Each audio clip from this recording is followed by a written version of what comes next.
Picture this. You're ready to retire, finally.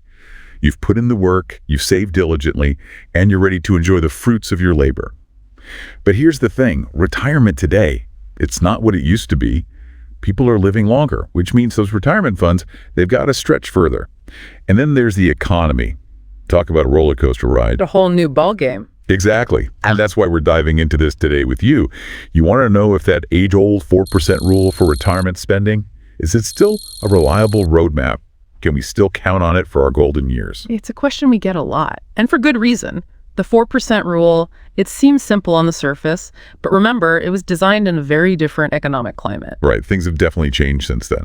So for anyone who needs a refresher, let's break down this 4% rule. What is it? How does it work? The basics. In a nutshell, the 4% rule says you can withdraw 4% of your retirement savings every year.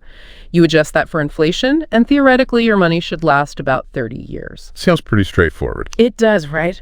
The idea was developed back in the 90s by William Bengen, a financial advisor. He based it on historical market data. Back when dial-up was the peak of technology, huh? The financial landscape, well, it's definitely shifted since then. Oh, absolutely. Think about it. Let's say you've saved $1 million for retirement. With the 4% rule, you would withdraw $40,000 that first year. Then, assuming a 2% inflation rate, you'd bump it up to $40,800 the next year, and so on. So each year, those withdrawals, they increase a bit to keep up with the rising cost of living. Makes sense.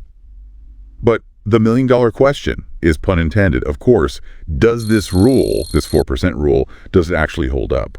Especially now, with the market going up and down and people living longer. What are your thoughts on that? That's the big question, isn't it? While the 4% rule might have worked in the past doesn't predict the future.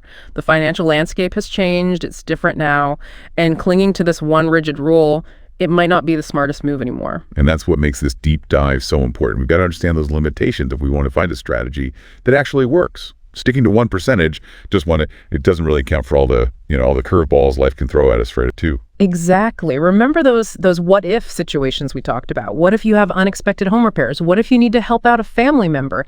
Healthcare costs, those pop up and they're not cheap. Those aren't just hypotheticals. Those are real possibilities, realities even, that retirees face. And the market, let's not forget about that. It can be so unpredictable. We've seen some crazy swings in recent decades. Remember the dot-com bubble bursting and then the 2008 financial crisis? Even recently, global events shaking things up. It just goes to show you can't always rely on past performance. Absolutely. And those downturns, they don't just impact you for a moment, they can have a lasting impact, especially if you're relying on a fixed withdrawal strategy, like the 4% rule. And that's why when we look at the articles you shared, they're really pushing for a more adaptable approach, something like, well, they call it the guardrail approach. It's about being flexible, responding to changes in the market. So it's like you're building in some shock absorbers for your retirement plan. Yeah. Tell me more about these guardrails, though. How do they actually work? Okay, so guardrails. Should I be calling a contractor or something, building some kind of wall around my portfolio? Probably not necessary, though a solid portfolio is never a bad thing. Think of these guardrails more like upper and lower limits. They create a buffer zone around that 4% we talked about. Yeah. So let's say your upper guardrail is 5%, your lower is 3%. Each year, you adjust how much you take out, but you always stay within those limits depending on how your investments are doing. So it's about adapting, not just like blindly sticking to one number. Can we see how this works in action? What about our millionaire retiree? What happens to them? Of course. Remember, they started by taking out $40,000, right? That was their baseline, 4%. Now, imagine the market takes a dip, their portfolio shrinks a bit. Let's say it goes down to $820,000 the next year. That's a pretty big drop. What happens to their withdrawal? Even with that 2% cost of living adjustment, which would bring it to $40,800, they're still good. They're well within their guardrails because that $40,800, it's still less than 5% of what they have left, that $820,000. They've got that buffer, that cushion to handle the downturn.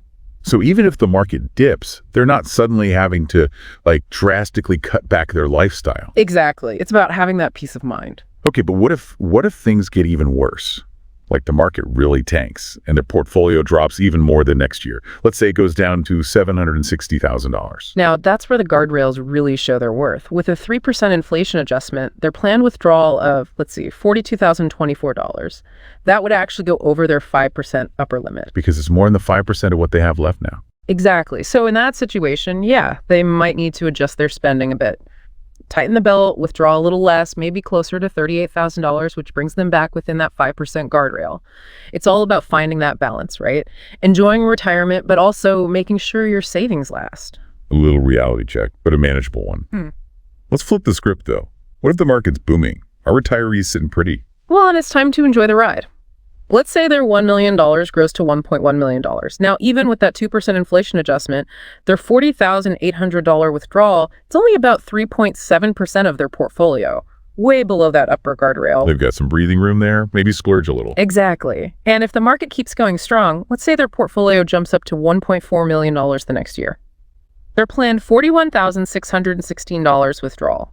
That would actually be below their 3% lower guardrail. So they could actually take out more in that scenario. That's the beauty of the guardrails. They could safely increase their withdrawal, maybe up to $42,024, which is still only 3% of their $1.4 million. They benefit from the market doing well, but they're also being smart, making sure they're not overspending and jeopardizing their future. I like it. It's all about being flexible, adapting to what life throws at you, or what the market throws at you, I should say.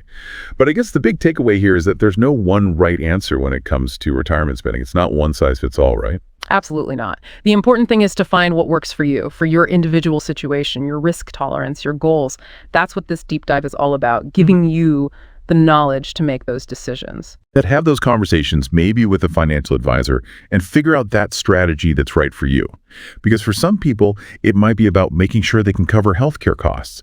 For others, it might be about leaving something behind for their loved ones. You got it. It's personal. No right or wrong answer, but there's definitely a right approach for each person. This has been honestly so insightful. We talked about the 4% rule, we dove into this guardrail approach, but most importantly, we really highlighted how important it is to make a plan that works for you. Any final thoughts for our listeners as they, navigate this exciting and sometimes maybe a little daunting chapter of their lives? Just remember, retirement planning, it's a journey, not a finish line. It's about making those informed choices that align with your vision, with what you want your future to look like. And it's never too early or too late to start planning. It's about taking control of your finances so you can really enjoy those retirement years, whatever they may look like for you. Couldn't have said it better myself. Because at the end of the day, retirement should be about enjoying all that hard work you put in, pursuing your passions, spending time with the people you care about. And that's a wrap on this deep dive into the always changing, always interesting world of retirement spending. We hope you found this helpful and that you feel ready to take charge of your financial future. And remember, the best investment, investing in yourself. We'd love to hear your thoughts. What resonated with you? Any questions that came up during this deep dive? Head over to our social media, join the conversation. Let's keep it going. Until next time, happy planning.